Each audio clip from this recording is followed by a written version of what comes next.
Bismillahirrahmanirrahim. Assalamualaikum warahmatullahi wabarakatuh. Rabbi shrahli sadri wa yassirli amri wahlul 'uqdatam min lisani yafqahu qawli.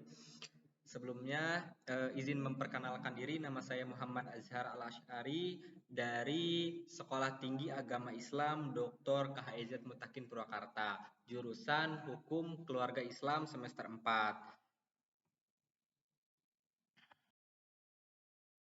Saya berterima kasih kepada Bapak Ahmad Toha Bakri, SHIMPD, selaku dosen pengampu mata kuliah Fikih Mawaris ini yang telah memberikan tugas kepada kami berupa presentasi yang sudah dijelaskan sebelumnya oleh Bapak dosen pengampu ini. Dan saya berterima kasih kepada Bapak dosen pengampu, mungkin ini di penghujung akhir semester, pertemuan di akhir semester, mungkin nanti ada pertemuan yaitu UAS.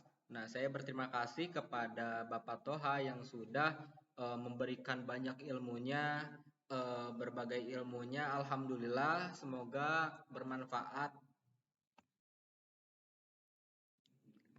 Mungkin itu yang untuk menjadi awalan perbincangan. Mungkin langsung saja mengenai fikih mawaris ini, eh, daripada kita dilihat daripada definisi asas-asas hukum kewarisan, hubungan dengan hukum waris nasional, sebab dan penghalang warisan.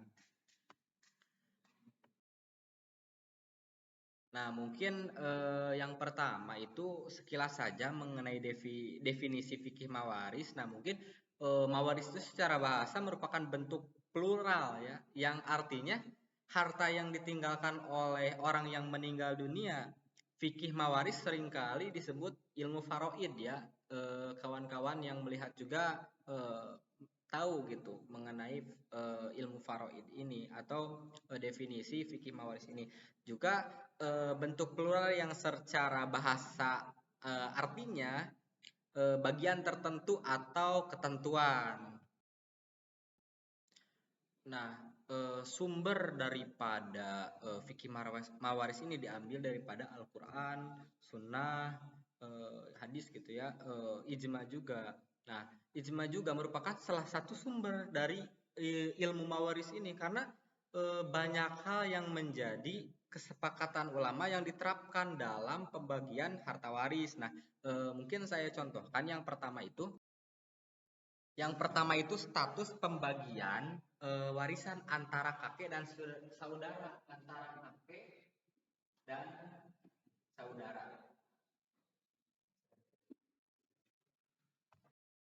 Nah, dalam Al-Quran hal ini tidak dijelaskan. Nah, akan tetapi menurut kebanyakan ulama dengan cara mengikuti pandangan Zaid bin Sabit bahwa bagian kakek harus mendapat bagian yang paling menguntungkan dari beberapa cara, musokamah atau bagi rata gitu ya, atau 1/6 seluruh harta peninggalan, 1/3 sisa jika mereka bersama zawil furud lainnya, dan jika mereka tidak bersama zawil furud, mereka menerima mukosamah dan 1/3 seluruh harta.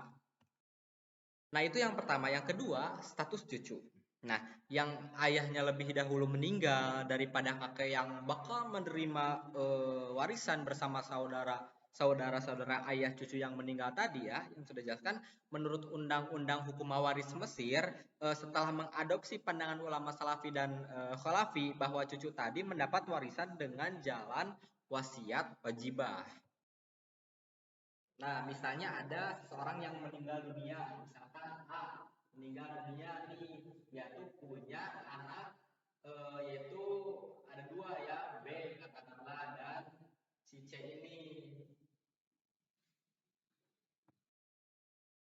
Tapi yang dimana si C ini lebih dulu meninggal daripada si A ini, meninggalkan anak, yaitu katakanlah si D ya, nah, si D. Maka harta peninggalan si A ini ketika ia meninggal diambil alih oleh si B karena ini menghijab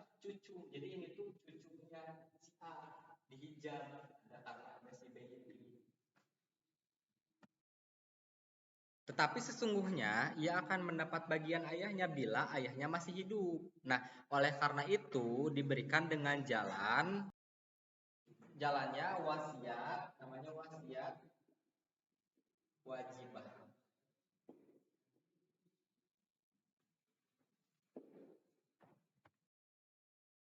Nah, itu sekilas ya mengenai pembagian waris menurut kesepakatan ulama. Nah, lalu sekarang mengenai hubungan dengan hukum waris nasional. Nah, hukum waris Islam merupakan bagian hukum yang diberlakukan bagi orang-orang yang memeluk agama Islam. Nah, sebab di Indonesia diberlakukan pada umumnya beberapa hukum waris, diantaranya untuk warga negara golongan Indonesia asli pada prinsipnya berlaku hukum adat, nah kan ya, sesuai dengan daerah masing-masing. Misalkan Sunda dengan sama rata gitu ya, harta itu dibagi rata katakanlah gitu. Untuk warga negara golongan Indonesia asli yang beragama Islam di berbagai daerah diberlakukan hukum Islam yang sangat berpengaruh. Nah, yang ketiga, bagi orang Arab pada umumnya berlaku hukum Islam secara keseluruhan. Nah, lalu yang keempat, bagi orang-orang Tionghoa dan Eropa berlaku hukum warisan dari Google Workbook. Nah, itu penjelasan sekilas ya. Lalu sekarang sebab dan penghalang warisan. Nah, sebab-sebab kewarisan harta peninggalan orang yang meninggal dunia adalah tidak serta-merta dapat dibagi oleh orang yang hidup, kecuali ada sebab-sebab yang menghubungkan penerima dengan orang yang mati. Dalam hal ini ya, para ulama telah menetapkan bahwa sebab-sebab yang mendapat warisan ada dua. Yang pertama yaitu nasab. Yang kedua dari hubungan perkawinan.